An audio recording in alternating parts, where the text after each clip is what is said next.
রমাদান মাসে সিয়ামরত অবস্থায় যদি কাউকে রক্ত দেওয়া হয়ে থাকে এটি জায়েজ আছে কিনা প্রথম মাসআলা।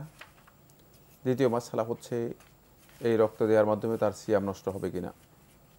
প্রথম মাসআলাটি যদি প্রয়োজন দেখা দেয় তাহলে অবশ্যই তাকে রক্ত দেওয়া জায়েজ, যেহেতু রক্ত দেওয়ার বিষয়টি ইসলামী শরীয়তের মধ্যে অত্যন্ত জরুরি বিষয়, অপরিহার্য একটি বিষয়। জীবনের তাগিদে রক্ত দেওয়ার মাসআলাকে অধিকাংশ উলামায়ে কেরাম জায়েজ বলেছেন।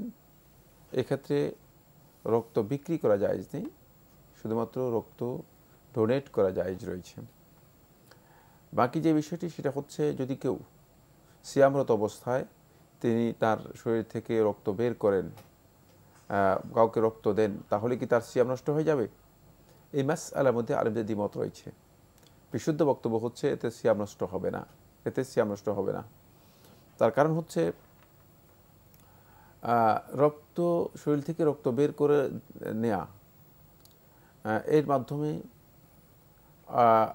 ইসলামী শরীয়তের মধ্যে যে সমস্ত কাজগুলোকে বা যে সমস্ত বিষয়গুলোকে সুস্পষ্টভাবে মুফসিদাতুল সিয়াম, সিয়ামের ভঙ্গকারী হিসেবে উল্লেখ করা হয়েছে, সেগুলো কোনোটির অর্থ এর মধ্যে পাওয়া যায় না।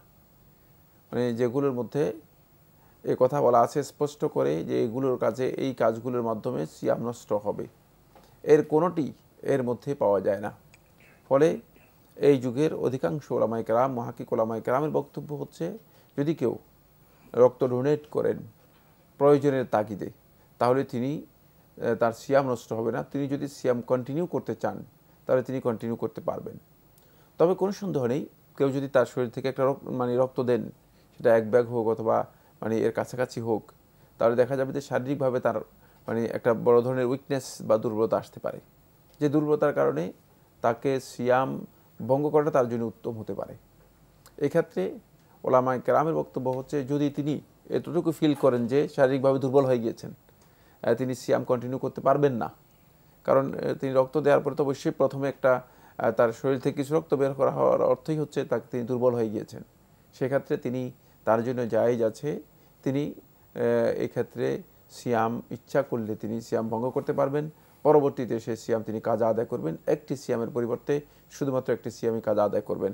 এটি যেহেতু তিনি জরুরি প্রয়োজনে অন্যকে রক্ত দিয়েছেন, এই জন্য তার জন্য এই বিষয়টি জায়েজ রয়েছে। এক্ষেত্রে আরেকটি মাসআলা এর সাথে জড়িত রয়ে গিয়েছে, সেটা হচ্ছে যার শরীরের মধ্যে রক্ত পুশ করা হবে, যার শরীরের মধ্যে রক্ত পুশ করা হবে তার অবস্থা কি হবে, তার অবস্থা কি হবে। যাকে শরীরের মধ্যে রক্ত দেওয়া হবে তিনি কি সিয়াম কিন্তু রক্ত গ্রহণ করলেন, তিনি কি সিয়াম পালন করবেন নাকি সিয়াম পালন করবেন না। এক্ষেত্রে আলেমদের দুটি বক্তব্য রয়েছে। একটি কথা হচ্ছে যে যার শরীরের মধ্যে রক্ত দেওয়া হয়েছে তার সিয়াম নষ্ট হয়ে যাবে, এবং এটাই বিশুদ্ধ বক্তব্য, যেহেতু তার শরীরের মধ্যে এমন কিছু জিনিস পুশ করা হয়েছে যেগুলোর মাধ্যমে শরীরকে পুষ্টি সমৃদ্ধ করা হয়েছে। রক্তের মাধ্যমে পুষ্টি সমৃদ্ধ করা হয়ে থাকে, কোনো সন্দেহ নেই। সেক্ষেত্রে এটি এমন একটি বিষয় যেটি অনেকটা খাবারের যে সমস্ত স্যালাইন দেওয়া হয়ে থাকে, খাবারের এগেনিস্টে অথবা ফুডের এগেনিস্টে যে সমস্ত স্যালাইন দেওয়া হয়ে থাকে, এগুলোর মতোই, যেগুলো শরীরকে শক্তিশালী করে এবং শরীরকে পুষ্ট করে থাকে। সুতরাং এক্ষেত্রে অধিকাংশ উলামায়ে কেরামের বক্তব্য হচ্ছে যেহেতু রক্ত তার শরীরের মধ্যে প্রবেশ করেছে, সেক্ষেত্রে তিনি তার সিয়াম পরবর্তী সময় তিনি পালন করবেন, তার সিয়াম নষ্ট হয়ে যাবে, এটাই বিশুদ্ধ বক্তব্য। যদিও এই মাসআলার মধ্যে একদল উলামায়ে কেরামেরও বিতর্ক রয়েছে।